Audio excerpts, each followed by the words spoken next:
홍익표 원내대표님의 모두 발언 있겠습니다. 네, 최근에 예능 프로그램인 SNL이 윤석열 대통령 풍자 영상이 많은 화제를 모으고 있습니다. 그러나 풍자와 비판이 보호되지 못하고 관계자들의 안위를 걱정해야 하는 현실이 매우 안타깝습니다.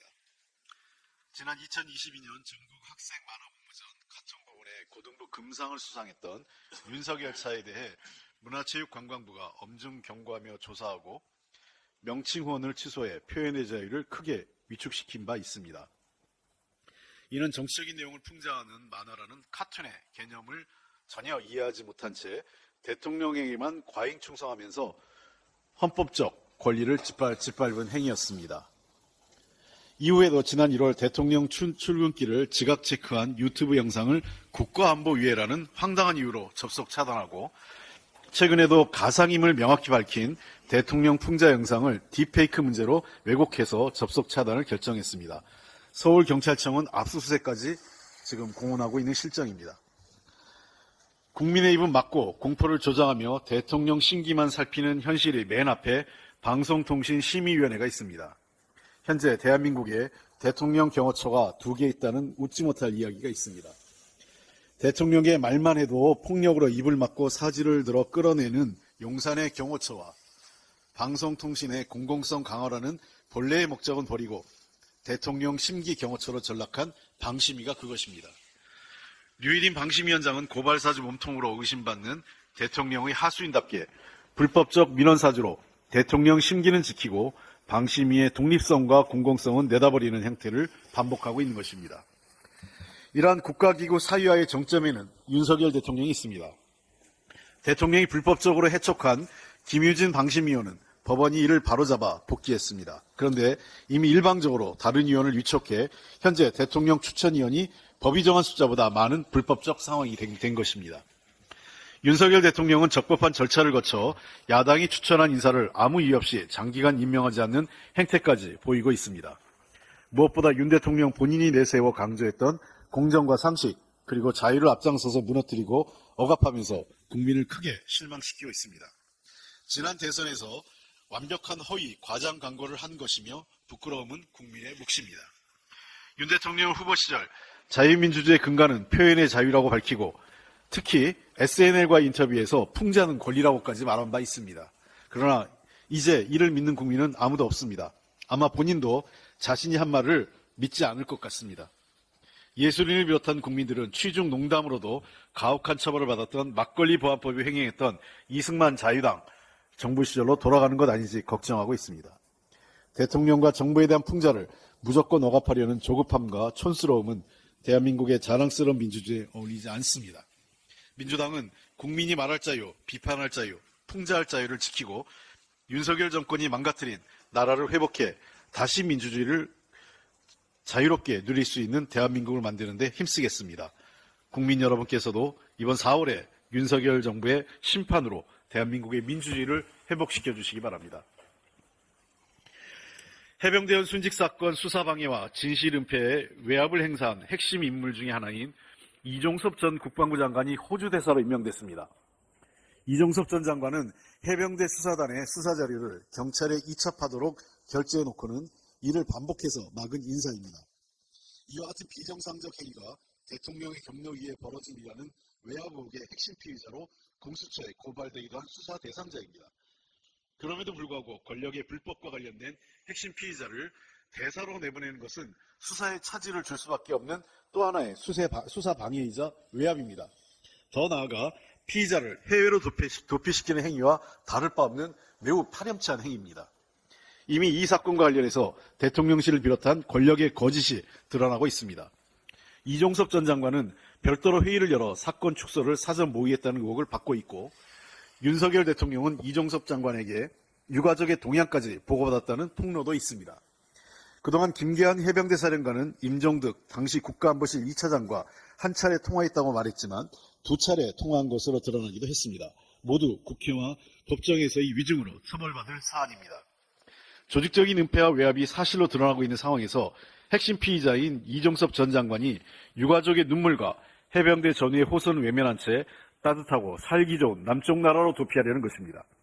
이뿐 아니라 여당은 권력의 외압 의혹 당사자들인 신범철 전 국방부 차관, 임종득 전 국가안보실 2차장에게 공천까지 주었습니다.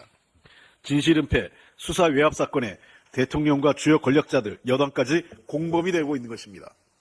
국정조사를 틀어막고 피의자를 해로 빼돌린다고 해서 진실을 영원히 숨길 수 없습니다. 다만 시기가 늦어질 뿐입니다. 더불어민주당은 끝까지 이 사건의 진실을 밝히기 위해 모든 노력을 기울여 유가족의 억울함과 국민적 의혹을 해소하고 책임자가 반드시 처벌받을 수 있도록 할 것입니다.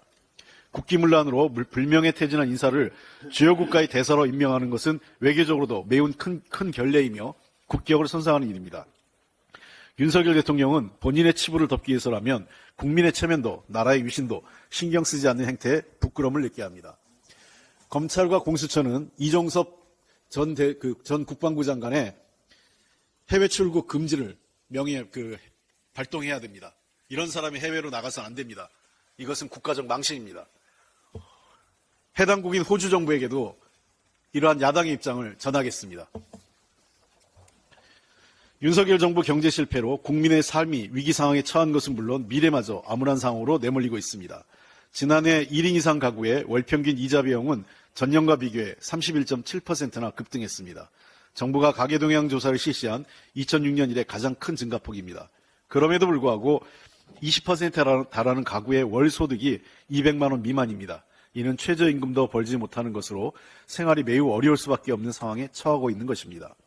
저소득층인 1분위 가구는 지난해 4, 4분기 식료품, 주류, 담배, 문화 등 먹고 사는 데 필요한 필수적인 생활비와 삶의 애환을 달랠 지출이 모두 줄었습니다. 특히 걱정되는 것은 1분위와 2분위 가구가 미래에 대한 희망을 품을 수 있는 교육비 지출을 대폭 줄일 수밖에 없었다는 것입니다. 1분위 가구는 무려 52.4%의 교육비를 줄였고 2분위 가구도 19.7%의 교육비 지출이 감소했습니다. 넉넉지 않은 소득에 이자 비용에 허리가 휘고 당장 먹을 것도 줄여야 하는 형편에 자식 교육은 꿈도 꿀 수 없어 가난에 대물림에 절망하는 서민의 삶이 고스란히 드러난 것입니다. 산업을 비롯한 경제도 좋아질 기미가 보이지 않습니다. 올 1월 제조업을 비롯한 광공업 생산은 전월보다 1.3%포인트 감소했습니다. 설비 투자는 5.6%나 감소했습니다. 건설업체의 시공 실적 금액이 증가한 것으로 나타났지만 이를 자세히 보면 대규모 공사가 마무리된 시점과 겹친 일시적 현상입니다. 오히려 향후 경기를 가늠할 수 있는 선행지표인 건설 수준은 53.6%나 감소했습니다. 이는 2010년 10월 이후 최악의 성적표로 더 이상 건설 현장에 일거리가 없다는 것입니다. 전문가들은 경기가 매우 불안정하고 경기 침체 흐름이 그대로라고 진단하고 있습니다. 상황을 긍정적으로 평가하기 위해 노력하는 관료들조차 전반적으로 건설 및 소비 부진 기조에서 반등했다고 보긴 어렵다고 인정하고 있습니다. 상황이 이러니 기업 상황도 나빠집니다. 지난해 말 기준 한국 기업의 GDP 대비 부채 비율은 125.2%로 전년보다 4.2% 증가해 선진국을 비롯한 34개국 중 네 번째로 높은 것으로 나타났습니다. 현재 우리 경제는 가게와 기업 할 거 없이 모두 어렵습니다. 못 살겠다 갈아보자는 외침이 저절로 나오는 상황입니다.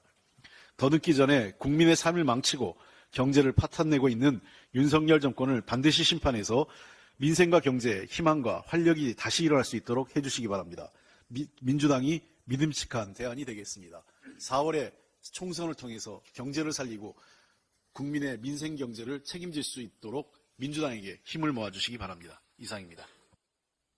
예, 다음으로 이계호 정책위 의장님 발언 있겠습니다. 네, 요즘 이런 말이 있습니다. 응급실조차 입원하기 힘든 상황이 그저 원망스럽습니다. 이 의료 파업으로 제때 수술조차 받을 수 없는 환자들이 하고 있는 절규입니다. 하루라도 빨리 의료 현장이 정상화되길 바라는 환자들은 그저 하루하루 버티면서 홀로 생명의 경각을 다투고 있는 상황입니다. 그렇지만은 그 간절한 염원에도 불구하고 현실은 참으로 파국으로 치닫고 있는 그런 상황을 안타깝게 생각합니다. 의료계는 지난 주말에 대규모 장외 집회로 국민들의 불안을 고조시킨 데 이어서 정부가 법적 대응까지 나서면서 그야말로 강대강 대치의 치킨 게임이 되고 있습니다.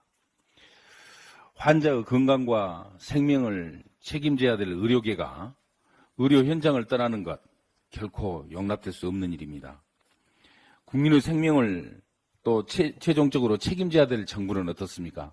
대화의 문을 걸어 잠근 채 강경 일변도로 의료계를 몰아붙이는 무책임한 모습을 보여주고 있습니다. 이러한 문제를 적극적으로 해결을 해야 될 윤석열 대통령은 자유에는 책임이 따를 것이라고 말하면서 미복귀 전공의에 대해서 면허 정지 또 사법 처리를 그대로 강행하겠다고 합니다. 이처럼 의료계와 정부가 한치의 양보도 없이 오로지 치킨 게임으로 시간만 허비한다면 그 피해는 오롯이 국민들에게 전가될 수밖에 없습니다. 국민이 피해자인 현 상황을 더 이상 방치해서는 안 됩니다. 민주당은 대화를 통해서 현재 갈등 상황을 해결하고 타협점이 마련될 수 있도록 그 책임을 다하겠습니다. 정부와 의료계는 국민의 생명을 정쟁의 볼모로 삼지 않길 촉구합니다. 늦었지만 지금이라도 대화와 타협을 통해서 의료 현장이 정상화될 수 있도록 지혜를 모아주시기 바랍니다. 오늘은 봄을 시작하는 경칩입니다. 그렇지만 우리 민생은 정부 여당의 참으로 무책임한 국민 갈등 조장 그리고 보여주기식 총선 공약으로 여전히 꽁꽁 얼어붙어 있습니다. 민주당은 지금 국민들이 가장 필요로 하는 공약을 통해서 국민들에게 꿈과 희망이 가득한 봄을 맞이할 수 있도록 최선의 노력을 다할 것입니다. 오늘 민주당은 화재로부터 소방관과 국민 안전을 보호하기 위한 공약을 발표할 예정입니다. 그 주요 내용은 균등한 소방 서비스 제공을 위한 재원을 추가 마련하고 소방 및 국민 안전 예산을 확충하면서 아파트 등 공동주택에 대한 첨단 소방 장비 확보와 또 국가 지원을 골자로 하고 있습니다. 더불어민주당은 화마로부터 소방관과 국민의 소중한 생명을 지킬 수 있도록 입법과 예산 등 할 수 있는 최선의 노력을 다하도록 하겠습니다. 잠시 후에 발표할 민주당 공약에 언론인 여러분들의 많은 관심과 지지, 지원 부탁드립니다. 이상입니다. 예, 다음은 홍성국 대표님의 경제브리핑이 있겠습니다. 네, 경제브리핑입니다. 2월 수출이 발표가 됐습니다. 1월 달에는 18%가 늘었는데 2월은 4.8% 늘어났습니다. 늘어난 게 참 대단해 보이긴 하지만은 작년 2월 달에 마이너스 7.7이었습니다. 그러니까 이게 순전히 기저효과인데 문제는 이것을 주도한 것이 전부 반도체 한 가지라는 얘기죠. 반도체가 무려 66.7%나 늘었습니다.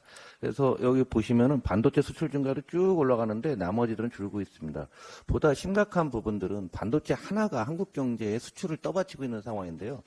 작년에 우리나라의 자동차 수출이 꽤 많이 늘었습니다. 청색인데요. 이 자동차 수출이 2월 달에 좀 성장률이 둔화되고 있습니다. 그래서 한번 스터디 해보니까 자동차 업종이 올해 매출이 작년과 비슷하거나 뭐 약간 줄 수도 있다라는 예측들이 상당히 많이 있습니다.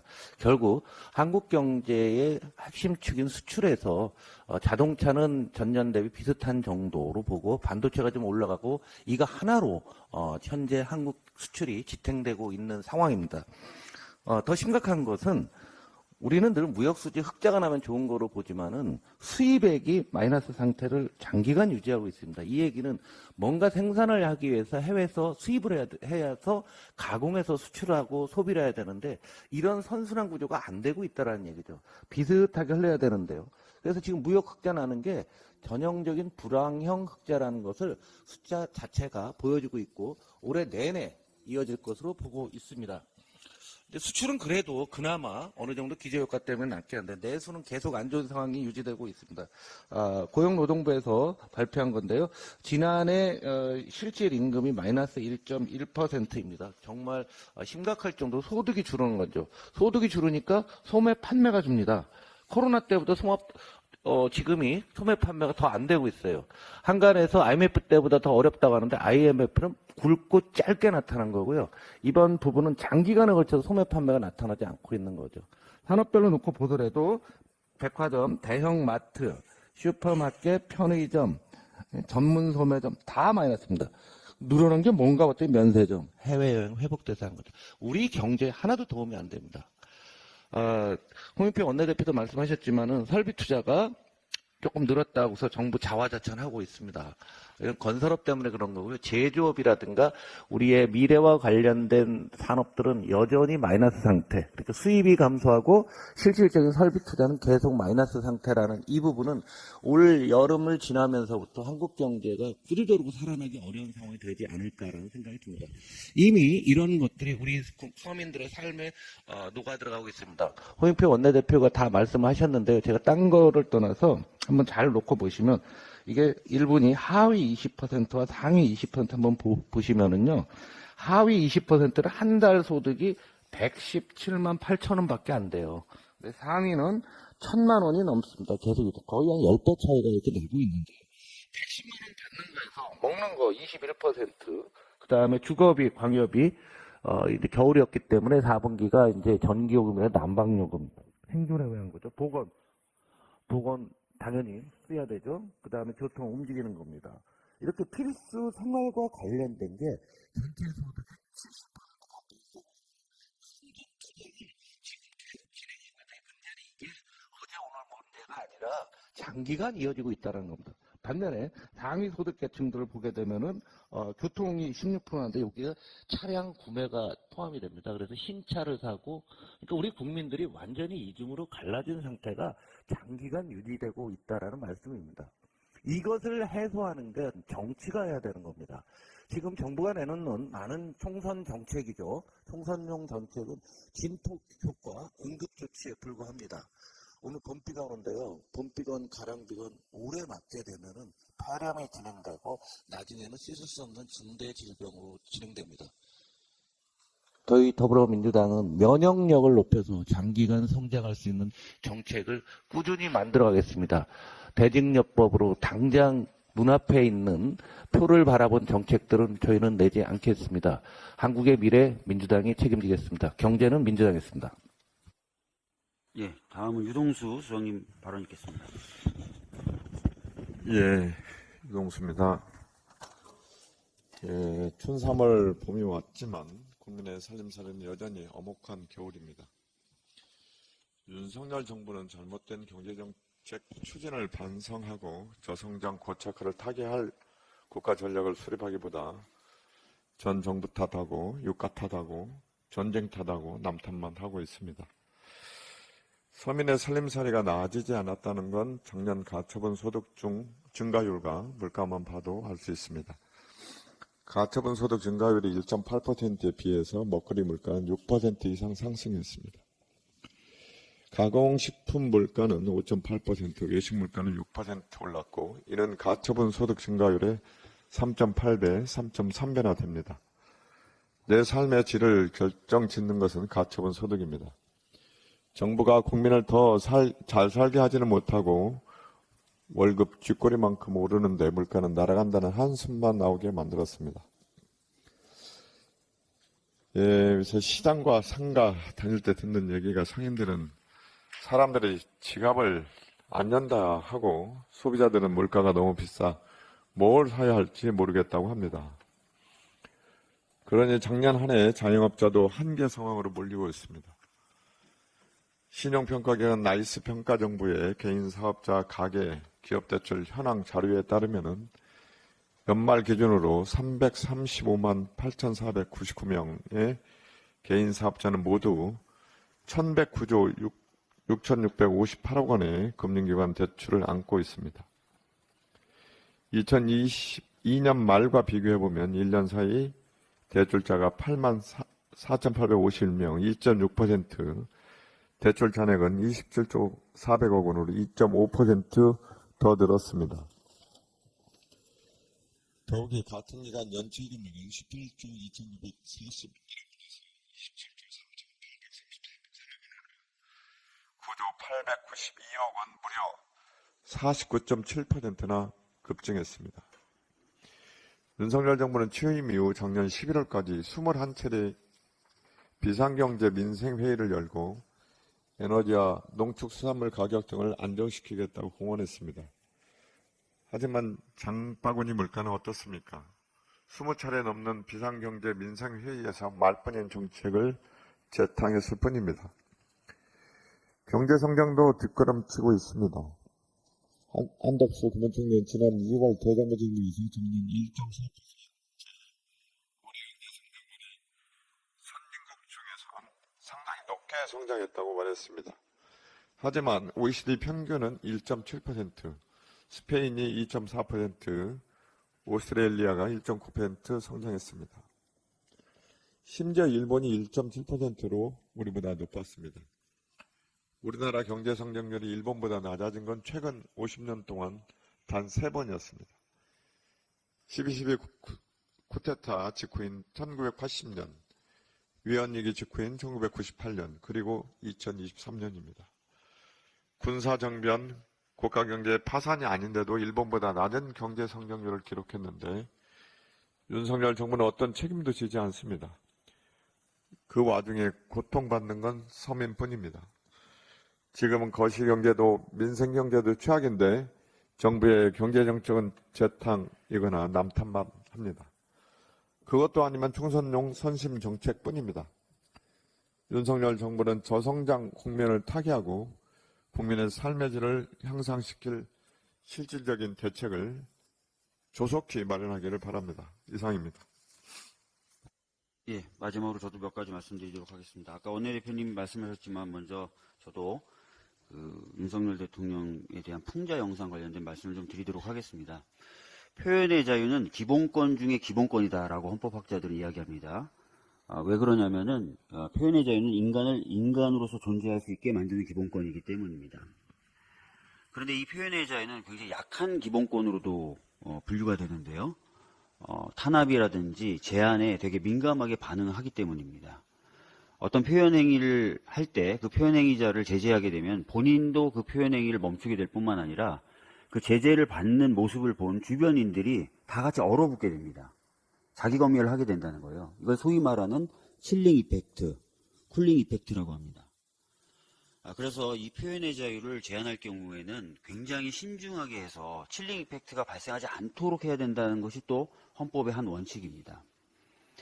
그런데 지금처럼 풍자 영상임을 명시한 영상을 올렸다는 이유로 경찰이 압수수색이 들어온다. 그렇게 되면 그 수사의 최종적인 결과와 상관없이 당연히 칠링 이펙트가 발생하게 됩니다. 주변 분들이 풍자 영상도 이제 올리면 수사를 받을 수 있구나라고 인식하게 된다는 뜻이죠. 그래서 자제하게 된다는 말입니다. 표현의 자유가 심각하게 훼손이 될 수 있다라는 말씀을 드리겠습니다. 특히 이러한 경찰의 수사는 법리적으로도 굉장히 무리하다고 보여집니다. 이게 과연 대통령에 대한 명예훼손이 될까요? 가상으로 꾸며본이라고 머리에 달았기 때문에 어떤 사실을 적시했다고 보기 어렵지 않겠습니까?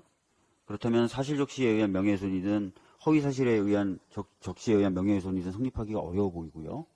공직선거법 위반 가능성이 있다고 경찰이 언급한 것 같은데 공직선거법상에는 선거일 전 90일 전에 딥페이크 영상을 올리면 안 된다라고 되어 있어요. 그런데 아시다시피 이 영상은 딥페이크 영상이 아닙니다. 그렇기 때문에 공직선거법 위반에 해당될 가능성도 매우 낮아 보입니다. 그럼에도 불구하고 그렇게 과도하고 무리하게 칠링 이펙트를 유발하면서까지 표현행위를 제한하는 것 대단히 심각한 문제라고 생각합니다. 표현의 자유를 지키기 위해서 시민분들이 고통을 받아야 됐던 시대가 있었습니다. 다시 그런 고난의 시대가 도래한 것 아닌가라는 걱정이 들고요. 시민분들과 함께 어깨 걸고 표현의 자유를 지킬 수 있도록 노력하겠습니다. 또 아까 원내대표님 말씀하셨는데요. 이종섭 전 국방부 장관 호주 대사로 임명이 됐어요. 이분은 수사받아야 될 사람입니다. 이미 공수처가 관련된 여러 부서를 압수수색하고 있는 상황입니다. 그런데 갑자기 이렇게 호주 대사로 임명해서 해외로 돌린다는 것 자체가 진실을 은폐하려는 의도가 있는 것 아닌가라는 의심을 가질 수밖에 없습니다. 그리고 이분이 호주 대사로서 어떤 전문성이 있어요? 혹시 기자분들 들어보신 적 있으십니까? 호주에 대해서 이분이 잘 아세요? 외교를 해보신 적 있으십니까? 여러 가지 저는 의문점이 드는 인사라고 볼 수밖에 없고요. 이분이 있어야 될 곳은 공수처 수사실입니다. 하나만 더 말씀드리겠습니다. 김건희 여사 특검법이 재표 결과 부결됐습니다. 그래서 김건희 여사에 대한 수사는 다시 검찰로 돌아가야 되는데요. 검찰이 그동안 뭐라고 얘기했습니까? 수사는 진행 중에 있다. 다만 관련자들, 권오수 같은 관련자들의 재판 상황을 지켜보면서 수사를 진행하려고 한다, 진행하고 있다 이렇게 얘기했습니다. 그런데 갑자기 권오수에 대한 재판이 총선 이후로 미뤄졌어요. 그 얘기는 무슨 얘기죠? 검찰이 아까 했던 말에 비춰보면은 김건희 여사에 대한 수사도 늦춰진다는 얘기가 되겠죠. 이런 식으로 수사까지 늦춰질 수 있는 결정을 한 법원의 판단에 대해서 매우 유감스럽다는 말씀드리고, 똑같은 상황은 좀 아닐 수도 있겠고 하지만 반면에 제1야당 당대표인 이재명 대표에 대한 재판 연기들은 모두 다 지금 불어대고 있는 것으로 알고 있습니다. 공평하게 판단하는 것이 필요하겠죠. 만약에 어떤 판단을 한다면 그런 말씀을 좀 드리겠습니다. 이상입니다. 이것으로 오늘의 제 기회를 마치도록 하겠습니다. 예.